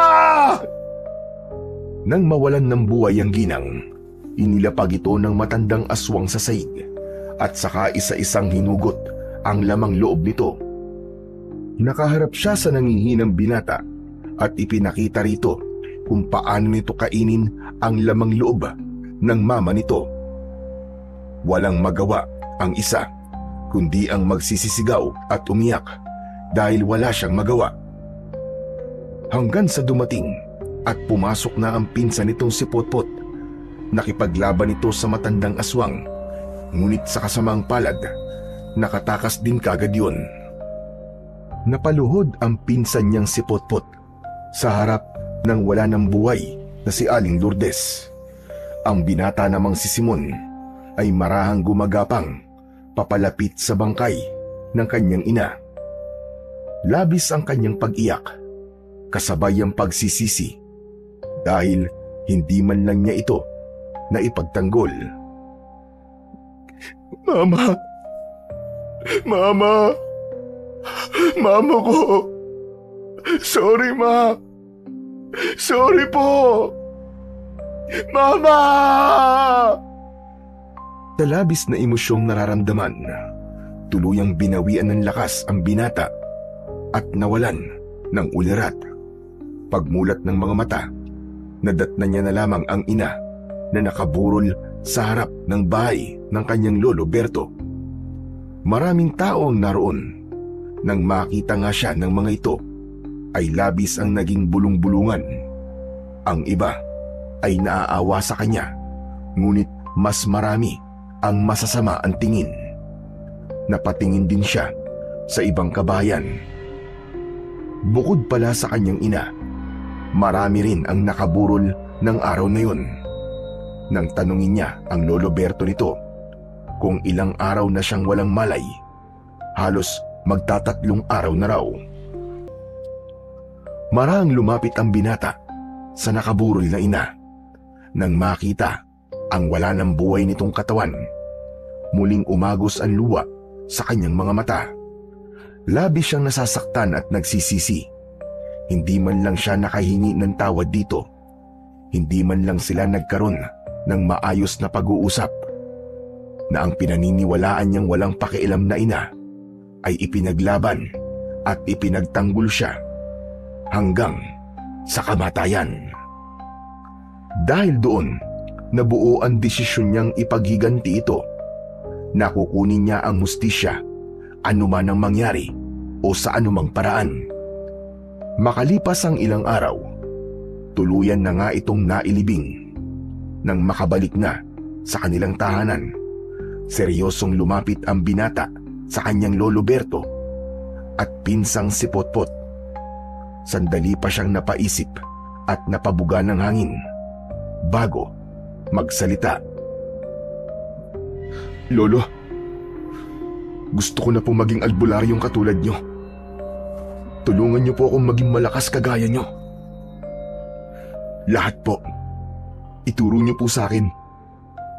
Teka, bakit biglaan naman yata? Kailangan ko po mabigyan ng hustisya si Mama. Kailangan ko pong bumawi sa kanya. Sandali lang. Hindi kita gagawing albularyo nang dahil lang sa gusto mong makaganti sa mga aswang. Ang gusto ko, makita mo ang sarili mo bilang isa sa amin, handang maglingkod at gampanan ang tunay na gawain at tungkulin ng isang albularyo. Opo, Lolo. Naiintindihan ko po. Hindi lang po ito para makaganti. Gusto ko pong matutong tumulong, magpagaling at protektahan ng mga tao, gaya po ng ginagawa ninyo. Pero kung hindi ako magsisimula ngayon, baka mas marami pa pong masaktan o mamatay. Tulad po ng mama ko. Mabigat ang landas ng isang albularyo, Simon. Hindi ito basta sinisimulan at basta na lang tinatapos. Kailangan buo ang puso, malinaw ang isipan, at matibay ang loob. Buo na po ang loob ko, Lolo. At kahit gaano po kahirap, kakayanin ko. Basta't matuto lang po akong makatulong. Kung ganon, magsimula ka na ngayong araw. Potpot, sa tingin ko handang-handa ka na. Ibinibigay ko na sa iyo ang tungkuling ituro sa pinsan mong si Simon ang lahat ng mga bagay na itinuro ko rin sa iyo. Bibigyan kita ng 1 linggo para gawin yon. Pagkatapos ay saka tayo magtutungo sa isang napakalakas na bagay. Ang mutya po, Lolo? Oo, Potpot. Ang tungkol sa mutya. Sige po, Lolo. Ako na pong bahala. Insan, halika. Sumunod ka sa akin. Teka. Ngayon na talaga? Habang nakaburol si Mama? Oo, ngayon na. Ayos lang yan. Sandali lang naman tayo Babalik tayo dun mamaya para bantayan ang mama mo. Si Lolo na muna ang bahala sa kanya. Tinimulan na nga ng pinsan nitong si Potpot na ituro sa kanya ang gawaing may kinalaman sa pag-aalbularyo. Nagsimula ito sa mga prinsipyo na dapat taglayin ng isang mahusay at mabuting albularyo. Ginawa nila ito malapit sa may kalakihang sapa kung saan tahimik at payapa. Ayon kay Potpot, makakatulong ang kapaligiran upang mas makapag-focus ang isipan ng binatang si Simon. Ayon sa itinuro ng ating Lolo Berto, 3 prinsipyo ang lagi mong panghahawakan bilang albularyo. Una, malasakit. Pangalawa, katotohanan. At pangatlo, pagpapakumbaba. Yun lang? Yan din kagad ang unang pumasok sa isip ko nun Pero tandaan mo, hindi lang basta salita to. Bilang albularyo, manggagamot o antingero, ang malasakit ang pinaka-importante sa lahat. Dapat ginagawa natin to, hindi para sa sarili natin, kundi para tumulong sa ibang tao na lubos na nangangailangan. Hindi pwedeng umiwas o mawalan ng pakialam. Kailangan laging handang tumulong. Teka, mukhang yun ang bagay na pinaka-challenging para sa akin Nawalan ako ng pake sa lahat mula nang mamatay si Papa. Ni sa mismong mama ko nga Ganon din na nangyari. Pero iba na ngayon, Insan. May pinanggagalingan na yung emosyon mo. At ito na yung oras para magbago ka o ibalik ang dating ikaw. Laging may second chance, Insan. Ika nga nila. Sa bagay, tama ka. Sunod naman ay ang katotohanan. Magsisimula tayo sa iyong sarili. Kailangan mo maging tapat sa isip, puso, salita at lalong-lalo na sa gawa. Sabi ni Lolo Berto, lubos na pinagpapala raw ang mga taong laging nakatingin sa katotohanan. Anong mangyayari kung pipiliin ko ang kasinungalingan? Hindi mo maaasam ang layuning nais mong tahakin at mapagtagumpayan. Yung panghuli? Panghuli ay ang pagpapakumbaba na ayon kay Lolo, madaling sabihin ngunit napakahirap gawin, lalo na kung ikaw ay nasa tungkuling to. Ang kaalaman na tataglayin natin at mga bagay na maaasam natin ay karugtong din ng isang tukso. Kailangan mo maging matalino dahil kung matatalo ka ng tukso, lalaki ang ulo mo at magiging mayabang ka. Yan ang bagay na nagpapabagsak sa kakayahan ng isang mahusay na albularyo. Nagigets ko na. Yan din ang laging sinasabi sa akin ni na Papa nun. Kapag may nakukuha tayong biyaya o naaabot sa buhay, dapat ay magpasalamat at maging humble. Down to earth, kumbaga. Mukhang nakukuha mo na nga ang ibig kong sabihin, Insan. Ngayon, simulan na natin ang paghawak ng isang punyal. Eto, sa'yo daw to, sabi ni Lolo Mula sa dalang lalagyan na gawa sa tela, inilabas ng pinsan nito ang may kahabaang punyal na magkabilaan ng talim. Iniabot yon sa binata at nang mahawakan ito, tila may boltahe ng kuryente ang dumaloy mula roon patungo sa mga kamay nito at buong katawan. Dahil sa naging reaksyon ng binata, hindi maiwasan ng pinsan si Potpot ang mapatitig dito at bagyang mapangiti. Aba, mukhang tama nga si Lolo Berto ah. Isa ka nga sa mga apong hinahanap niya na dapat pagsalinan ng kaalaman, kakayahan at kapangyarihan. Ganun? Ganun nga. Teka, ano bang meron sa kutsilyong to? Bakit nakaramdam ako ng parang kuryente? Punyal lang tawag dyan, insan. Yan ay hinulma at binuo pa mula sa bansang matatagpuan sa Europa. Ayon kay Lolo Berto, pagmamay-ari yan ng isa sa mga dayuhang mananakop ng Pilipinas. Kumitil ng libu-libong buhay at nagamit lamang sa tamang paraan nang maagaw ito ng isa sa ating mga bayani. Talaga? Grabe. Makasaysayan pala to. Tama ka. Yun ang kwento eh. Libo na napatay nito. Ano to? May magic? Siguro. Ewan, hindi ko rin alam. Pero sabi kasi nila, nagtataglay ang punyal na yan ng kakaibang materyales na binasbasan ng makapangyarihang nilalang doon sa Europa. Ang weird naman ng kwento mo. Mukhang hindi na yata totoo yan ah. Huwag mong pinipiloso po ang punyal. Sagrado ang bagay na ito. Kung sagrado to, bakit sa akin nyo binibigay? Bakit hindi sa'yo? Dahil ikaw ang pinili ng ating Lolo Berto. Matapos nilang mag-usap at maipaliwanag ang lahat, sinimulan na ng binata ang kanyang pag-iensayo. Tinuruan siya ng pinsan niyang si Potpot kung paano tama at ligtas na humawak ng punyal, at kung paano to gamitin, at kung anong mga kakayahan ang taglay nito. Ayon kay Potpot, ang punyal ay hindi basta armas. Dapat itong ituring na parang bahagi na ng sariling katawan. Hindi ito dapat mabitiwan o maagaw ng kalaban. Dahil kapag nangyari yun, buhay ang nakataya. Pagkatapos ng ensayo, umuwi na ang magpinsan. Tahimik ang paligid pagdating nila sa burol. Tahimik din siyang naupo sa tabi ng kabaong ng kanyang ina. Hindi man siya umiiyak, ramdam sa mga mata niya ang sakit at pangungulila. Inabukasan, maaga silang nag-ayos para sa libing. Simple lang ang seremonya.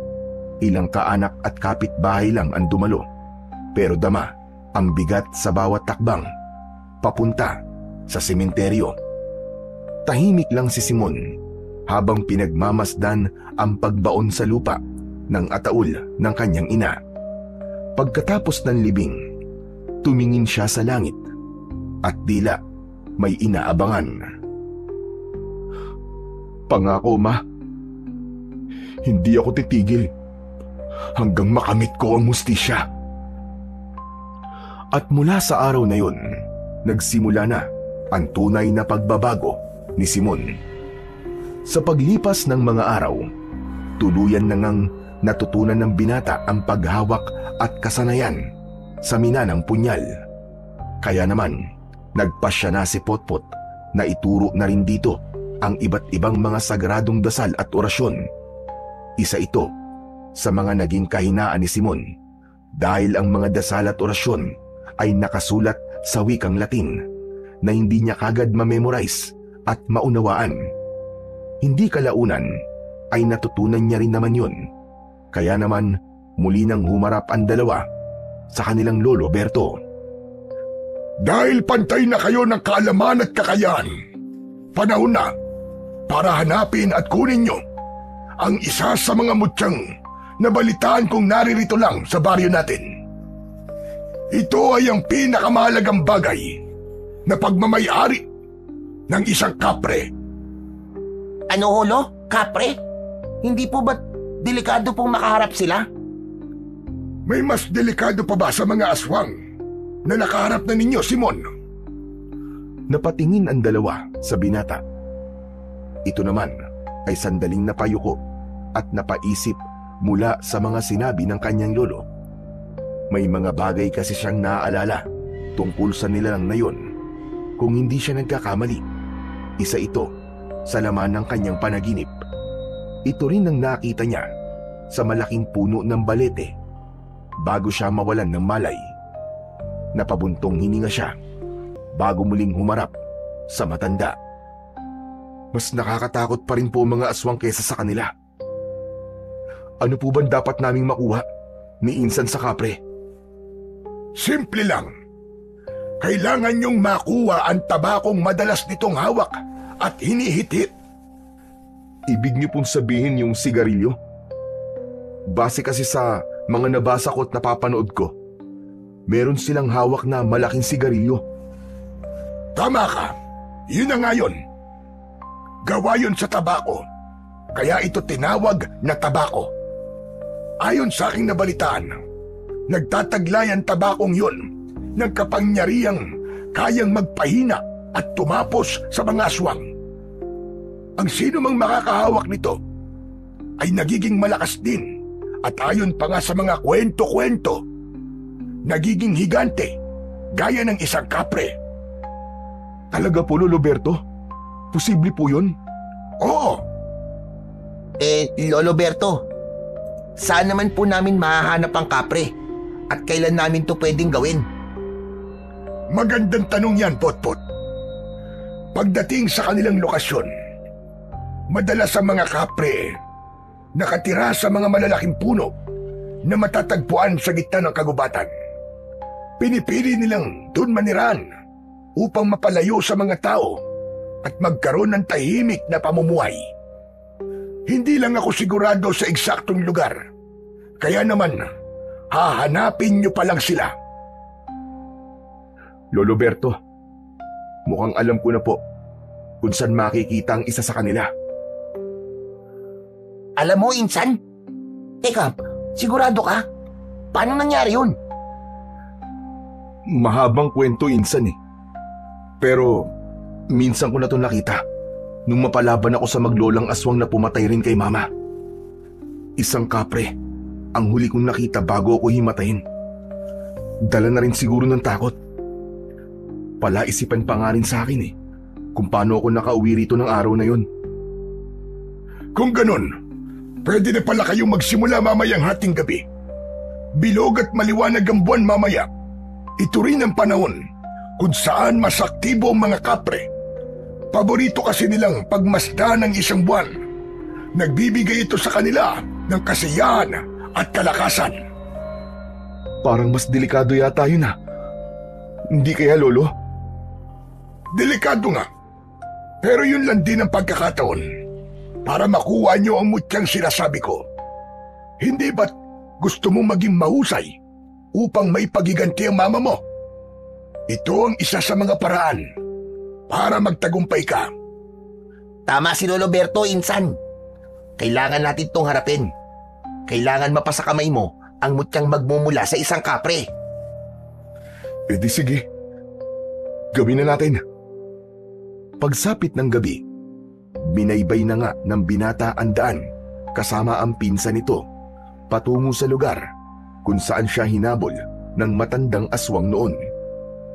Habang naglalakad at hinahanap ang malaking puno na minsan niya nang inakyat, hindi niya maiwasan na huminto pa minsan-minsan dahil pakiramdam niya ay may mga matang nagmamasid sa kanila.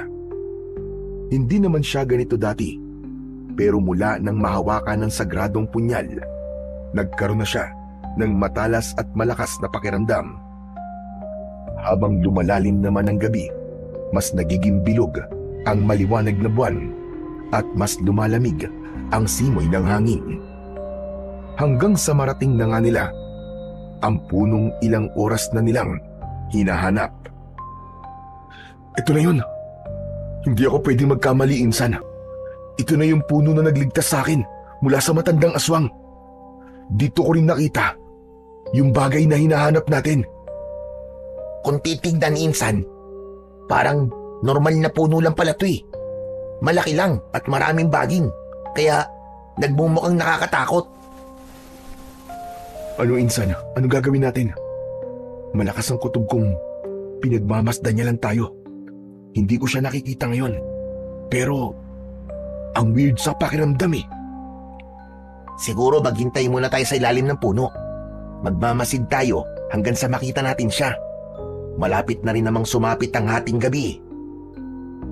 Sige, mas maganda nga yun para makaisip din tayo ng pwede nating gawin. Yun na nga ang ginawa ng magpinsan. Mula sa malalaking ugat ng puno, naupo at sumandal ang dalawa roon. Sa paglipas ng mga oras, mabilis na nakaidlip ang pinsang si Potpot, samantalang nanatiling gising naman ang binatang si Simon. Hindi niya inaalis ang atensyon sa kapaligiran. Panayan linga dahil pakiramdam niya anumang oras ay tila may lulusob sa kanila. Ilang minuto bago ang hating gabi, napatingin ng binata sa pinsang natutulog. Natawa siya dahil malakas pala kung humilik ito. Ilang minuto pa, mas lumakas yun, kaya naman hindi maiwasan ng binata ang magtaka. Inilapit niya ang kanang tenga rito at napagtanto niyang hindi pala sa pinsan niya nanggagaling ang paghilik. Tumayo siya at tumanaw sa itaas ng puno. Doon niya lang naamoy na parang may kung anong nasusunog. Doon niya rin naririnig ang malakas na paghilik. Insan! Insan, gumising ka! Insan! Mukhang nandito na yung hinihintay natin. Ha? Sino ba yun? Hinaan mo yung boses mo. Baka marinig niya tayo. Tumayo ka na dyan. Dali, tignan mo. Nang makatayo ang pinsan niyang si Potpot, pinagmasdan din ito ang tinitignan ng binatang si Simon. Sa pinakataas ng punong balete, natanaw nila ang malaki at kulay itim na figura na parang tao. Nakalahad din ang palad nito kung nasaan ang may kalakihang tabako na nagbabaga at umuusok pa. Nagkatinginan ang dalawa. Ano, Insan? Ikaw na ba ang kukuha? Siguro, pero kung gusto mo, pwede rin namang ikaw na lang. Loko! Para sa'yo yan eh. E di ikaw ang kumuha. Tatanong-tanong ka pa kasi. O sige na, ako na ang kukuha. Aakyat na ako. O sige, nandito lang ako sa baba. Backup mo ko.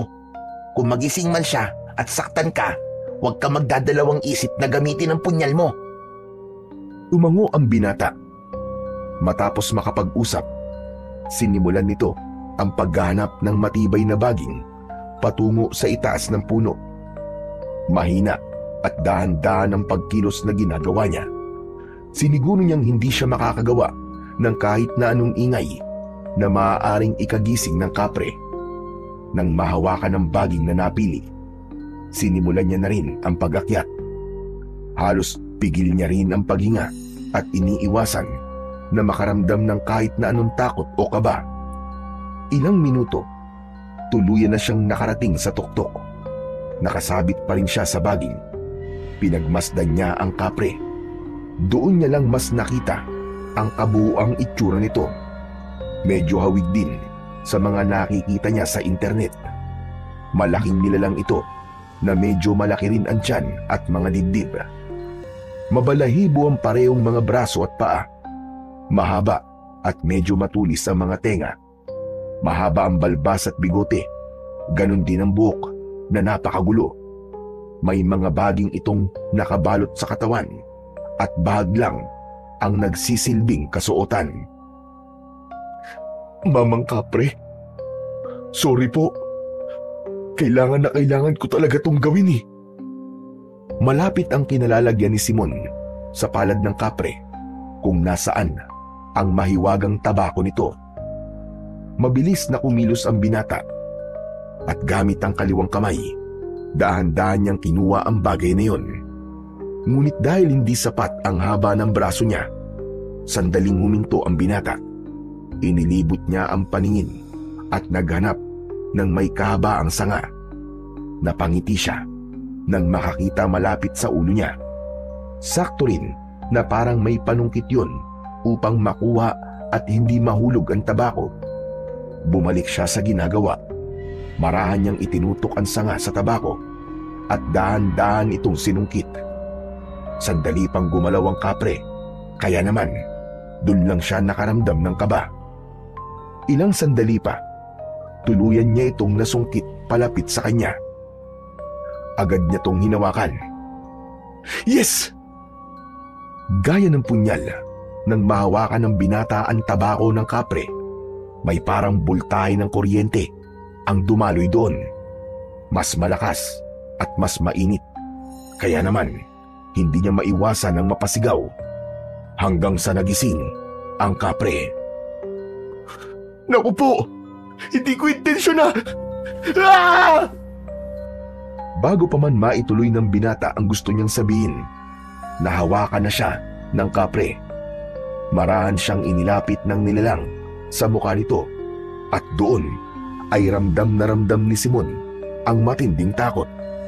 Nanginginig ang buong katawan niya habang nakatitig sa mabangis na mata ng kapre. Bigla siyang napalingon sa ibaba nang marinig ang sigaw ng pinsan niyang si Potpot. Nanlaki ang mga mata niya nang makita ang pagdating ng ilang aswang. Mabilis ang mga galaw, gutom na gutom ang itsura na animoy mababangis na mga hayop. Agad na inilabas ni Potpot ang kanyang punyal at mag-isang hinarap ang mga aswang. Buo ang loob nitong lumaban kahit nag-iisa. Muling ibinalik ni Simon ang tingin sa kapre. Takot man, pinilit niyang magsalita. Bitawan ang mga salitang kanina pa niya gustong ilabas. Please naman, Mamang Kapre, pakawalan mo muna ako. Kahit ngayon lang, please. Nasa panganib ang pinsan ko sa babae. Kailangan ko siyang tulungan. Kailangan ko munang gamitin ang sigarilyo mo. I mean yung tabako mo. Pagkatapos ito, promise, ibabalik ko rin. Please, sige na, pagbigyan mo na ako. Ngayon lang to. Ilang segundo siyang tinitigan ng kapre. Ilang saglit pa, ibinaba siya nito sa lupa.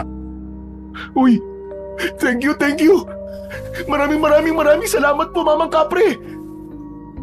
Agad na inilabas ni Simon ang punyal. Hinawakan niya ng maigpit ang tabako sa isang kamay. Pinagmasdan niya ito ng mabuti. Hindi namamatay ang baga nito. Habang hawak ang dalawang kamay, ramdam ni Simon ang kakaibang init na dumadaloy mula sa palad niya. Pinikit niya ang mga mata. Huminga ng malalim at nakaramdam siya ng lakas at tapang. Bahala na si Batman. Susundin ko na lang kung ano ang tatakbo sa isip ko. May mga naririnig siyang bulong sa kanyang isip. Sinundan niya yon. Hinit-hit niya ang tabako nang makitang may papalapit sa kanyang aswang. Ilang sandali pa, ibinuga niya ang usok. Makapal na usok ang lumabas sa kanyang bibig. Ayos ah! Ang angas naman ito! Muli siyang humithit at saka ibinuga yon papalapit sa aswang. Narinig niyang umubo ito at pagkatapos ay biglang nanghina. Nang makita niya ang kalagayan ng halimaw, nilapitan niya ito at kagad sinaksak ng kanyang punyal. Ngunit habang tumatagal ang laban nila sa mga aswang, napansin nilang tila mas dumadami ang mga ito. Galit na galit ang mga ito sa kanila habang sumusugod. Anak ng 7 kagaw, oo. Bakit parang hindi sila nauubos, Insan? Pagod na ako. Ang dami pa nila. Madami na tayong napapatay. Pero kakayanin pa ba natin to? Oo nga eh. Insan, mukhang kailangan natin patayin ang puno nila. Ano? Anong puno? May nabasa ako sa isang website. Kailangan patayin ang pinuno nila. At sa palagay ko, yung matandang aswang ang pinuno nila. Kailangan natin siyang mahanap at mapatay. Tapos, hihinto na ba sila nun? Hindi rin ako sure eh. Pero gusto ko na maniwala doon sa website. Kasi sabi doon, sumusunod lang sa mas mataas sa kanila ang mga aswang. Kung mawala ang nasa itaas, baka sakali, tumigil na sila. Sige, Insan, subukan natin. Wala rin naman tayong pagpipilian eh. Bibilang ako ng 3, Insan ha. After nun, bubuga ako ng usok Tumakbo ka papunta sa kanang direksyon. Sige, Insan. 1, 2, 3. Pagkatapos humit-hit ni Simon ng tabako, ibinuga niya ang mas makapal at mas malakas na usok. Tumilapo ng ilan sa mga aswang, habang ang iba namay nawalan ng malay sa lakas ng tama ng usok. Hindi na nag-aksaya ng oras ang magpinsan. Mabilis silang tumakbo, binaybayan daan pa kanan, hanggang sa makarating malapit sa baybaying dagat. Nang masigurong wala nang humahabol, huminto ang dalawa at naupo sa buwanginan. Kapwa sila hingal na hingal, halatang pagod na pagod at kabado pa rin sa mga nangyari. Tahimik ang paligid, ngunit mas mabilis pa rin ang tibok ng kanilang mga dibdib. Akala ko, hindi na tayo makakatakas sa mga yon, Insan.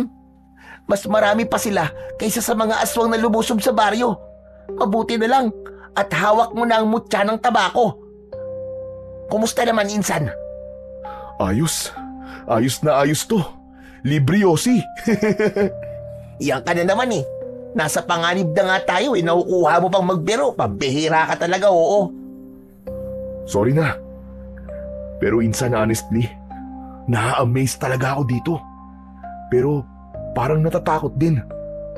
Natatakot ka? Bakit naman? Alam mo bang maraming naghahangad ng ganyang kapangyarihan? Eh, ikaw lang yata ang narinig kong natakot eh. Masaya naman ako na nasungkit at nakuha ko to, pero natatakot din ako dahil kakaiba pa lang kayang gawin ng ganitong uri ng bagay. Nung nasa Maynila ako, hindi talaga ako naniniwala na nag-i-exist ang mga powers o magic gaya nito. Nakakatakot na kapag nahawakan to ng masamang kamay, ay kaya nitong makapanakit. Yun pala ang bagay na hindi ko pa nasasabi sa'yo, Insan. Anong ibig mong sabihin? Ayon kay Lolo Berto, hindi lahat ng tao o kahit maging ng albularyo ay karapat-dapat para sa mutya. Marami ng albularyo, manggagamot at antingero na ang sumubok sa angkan natin.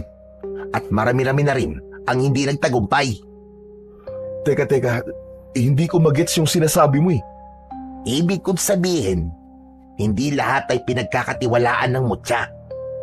Kung ibibigay o ipapahawak mo man yan sa akin, hindi ibig sabihin nun ay kaya ko nang gamitin ang kapangyarihan yan. Kapag hindi ako karapat-dapat, hindi yan gagana kahit na ano pa ang gawin ko. So you mean, karapat-dapat ako dahil nagagamit ko to? Ganun na nga. Kaya huwag ka rin kabahan na mapunta yan sa masamang tao. Hindi rin naman nila magagamit yan eh. Ibig mong sabihin mabuting tao ko? Seryoso ka ba dyan sa sinasabi mo? Paano ako magiging mabuting tao? Eh hindi nga ako naging mabuting anak. Parang di ko naman deserve to. Nako, alam ko na yan. Sa totoo lang, alam ko na mabuting tao ka at mabuting anak ka rin. Minsan kasi alam mo, nagsisinungaling tayo eh. Kunwari, hindi natin sila mahal. Pero may mga pagkakataon na hindi natin inaamin o sinasabi sa iba yung totoong laman ng puso natin. Naging masama man ang pinakita mo sa mama mo, alam kong alam mo na hindi ikaw yun. Napaisip ang binatang si Simon sa mga sinabi ng kanyang pinsan na si Potpot. Mukhang totoo nga, kahit pa puro kasungitan at galit ang ipinakita niya noon, lalo na sa kanyang ina. Alam niyang sa loob-loob niya ay hindi naman talaga yun ang nais niya. Nadala lang siya ng matinding emosyon at puot mula nang mamatay ang kanyang ama. Habang tahimik siyang nakatitig sa malayo, nagsimulang umapaw ang lungkot sa kanyang puso. Naisip niya, sana ay naipakita niya ang kabutihan at pagmamahal sa kanyang ina habang nabubuhay pa ito. Hindi niya napigilang mapaluwa habang inaalala ang lahat. Habang nagkikwentuhan, biglang nagpintig ang dalawang tenga ng binata. Nakarinig siya ng parang matinis na tunog na hindi niya pa naririnig sa tanang buhay niya. Pagkatapos ng tunog na yun, sunod niyang narinig ang napakaraming sigawan na nagmumula sa kung saan. Halos mapayuko siya at mapahawak sa tenga dahil sobrang sakit nito sa pandinig niya. Ano nangyayari sa'yo, Insan? Ang baryo. Sina Lolo. Sinusugod ng mga aswang. Mabilis silang tumakbo at bumalik sa kanilang baryo. Nakita nila ang maraming aswang na naroon. May ilang bangkay na rin ang nakahandusay sa kalsada. Sa hindi maipaliwanag na dahilan, hindi nakakilos si Simon dahil sa nakikita sa sandaling yun. Parang nakikita niya ang huling eksena kung saan ipinagtanggol siya ng kanyang ina. Ano pang hinihintay mo, Insan? Tara na! Tulungan natin sila, Lolo! Mauna ka na! May gagawin lang ako! Tumango ang pinsan nitong si Potpot at mabilis na pinagsusugod ang mga aswang. Samantala, muling tinitigan ni Simon ang hawak na mutya. Pumikit siya at saka nanalangin ng taimtim. Bukod sa makapangyarihang Diyos, tinawag niya rin sa panalangin ang mga nilalang na hindi siya sigurado kung darating. Pagkatapos, isang malakas na sigaw ang pinakawalan niya at saka isa-isang muling pinagpapapaslang ang mga aswang. Wasiwas dito, wasiwas doon. Ang bawat tatamaan ay kagad na tumitilapon at nawawalan ng buhay. Isang malakas na buga ang ibinigay niya at halos sabay-sabay na nagtalsikan at nahimatay ang mga aswang na nasa harap niya. Huwag niyo akong biguin! Kailangan ko kayo, please! Ilang sandali pa, napahinto ang lahat sa labanan nang magkaroon ng mahinang lindol. Mula sa nagtataasang puno ng kagubatan na nakapalibot sa baryo, naglabasan doon ang higit sa 10 mga kapre. Ang mga tao ay agad na nagsiyuko at nagsipagtago dahil sa takot. Samantalang mga aswang naman ay dahan-dahang napapatras nang makita ang mga ito. Gamit ang mutya ng tabako at isip, inutusan ng binata ang mga kapre na sugurin at ubusin ang mga aswang. Hindi nga siya nagkamali dahil isa-isa ngang sumugod ang mga yun. Sa taong buhay ko, ngayon lamang ako nakakita na nakipagtulungan ng mga kapre sa katulad nating tao. Ikaw ba ang may gawa nito, Simon? Opo, Lolo Berto. Kahit di po ako sure. Naisip ko lang po na baka makinig sila at tumulong. Tara po, tulungan po natin sila. Ipanalo po natin ang laban na to. Sugod mga kabaryo! Ubusin ang mga aswang! Umindigan lahat, maging ang mga taong kanina ay natakot. Nakipaglaban sila at ipinagtanggol ang isa't isa. Ang mga aswang unti-unting umatras, lalo na't alam nilang natatalo na sila sa laban. Maya-maya pa ay nasulya pa ni Simon ang matandang aswang na pumaslang sa kanyang ina. Papatakas na rin ito. Huminto ka! Harapin mo ako, aswang! Tumakbo siya ng mabilis, papunta sa matandang aswang. Nang makalapit, agad niyang hinila ang buhok ng matanda at saka hinagis sa malaking puno. Tumama ang likod nito at padapang bumagsak sa lupa. Hayop kang demonyo ka! Hinding-hindi ko makakalimutan ang ginawa mo sa mama ko! Maawa ka! Magkakasin mo na lang ako. Marami ka nang napatay sa mga angkan ko. Pati ang apo ko dinamay mo. Sapat na siguro yon bilang kabayaran sa mga nagawa ko. Kahit kailan, hindi magiging pantay ang mga nagawa nating pagpatay. Nakapatay ako dahil pinagtanggol ko lamang ang sarili ko. Samantalang ikaw, pumatay ka ng inosente para parusahan ako. Hayop ka!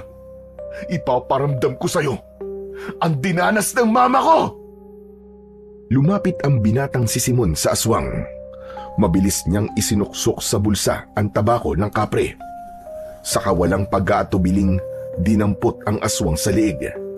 Buong lakas niya itong iniangat sa ere habang mahigpit na sinasakal. Parang naging singlakas siya ng kapre sa mga oras na yun. Hawak ang punyal sa isang kamay. Sinaksak niya ito sa tiyan ng nilalang. Hindi pa nakontento, ibinaba niya ang katawan ng aswang at sunod-sunod pa itong pinagsasasaksak hanggang sa tuluyang mawalan ng buhay. Nang matiyak niyang wala ng hininga ang nilalang, hiniwa pa niya ang leeg nito. Gusto niyang masiguro ang kamatayan nito. Pagkamatay ng matandang aswang, nagsitakbuhan sa takot ang iba pa nitong mga kasamahan. Kasabay ng kanilang pag-atras, bigla ring bumuhos ang malakas na ulan, parang sumabay sa tagumpay na tinamo ni Simon.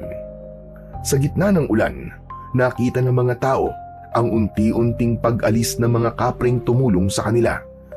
Isa na lang ang natira, ang kapring pinagkuhanan ni Simon ng mutya ng tabako. Nilapitan ito ni Simon. Tahimik niyang iniabot pabalik ang mutya ng tabako. Saglit silang nagkatinginan. Mamang Kapre, tapos na po ako sa misyon ko. Ibinabalik ko na po ang hiniram kong mutya ng tabako sa inyo. Maraming salamat po sa tulong nyo. Ngunit imbis na kunin ang pagmamay-aring tabako, nagulat ang binata dahil umiling lamang ang kapring kaharap niya. Hinawakan pa siya nito sa ulo at sinabing hindi na nito babawiin ang hiniram niyang mutya. Nagamitin na lamang ito sa mga susunod niyang laban dahil ang totoo, kahit kailan ay hindi nagtatapos ang kasamaan. Talaga? Sa akin na to, Mamang Kapre. Promise ko sa'yo. Gagamitin ko ang mutyang to sa kabutihan. Hindi kita bibiguin. Maraming salamat talaga. Sa pagtango ng kapre, marahan itong naglakad palayo. Hindi na muling lumingon. Unti-unti itong nilamon ng dilim ng kagubatan hanggang sa tuluyan na itong naglaho sa paningin ng lahat. Isang sandaling katahimikan ang bumalot sa paligid bago ito sinundan ng malalakas na hiyawan ng tuwa at tagumpay. Sa wakas, natalo na nila ang mga aswang. Isa-isang lumapit ang mga taga-baryo kina Simon at Potpot. Nagpahayag ng pasasalamat ang lahat at paghangang hindi maipinta sa kanilang mga muka. Sa mga sumunod na araw, buwan at taon, tinupad ni Simon ang kanyang pangako. Hindi lamang niya itinuloy ang pagiging albularyo, naging mahusay, maaasahan at may malasakit siyang manggagamot sa baryo. Sa tuwing hahawakan niya ang sagradong punyal at mutya ng tabako, naaalala niya ang lahat ng pinaglaban niya, lalong-lalo na ang kanyang ina. Sa puso niya, alam niyang nabigyan niya ng hustisya ang pagkamatay nito, pati na rin ang lahat ng inosenteng napatay ng mga aswang. Dahil sa mga nangyari, nagbago ng tuluyan si Simon.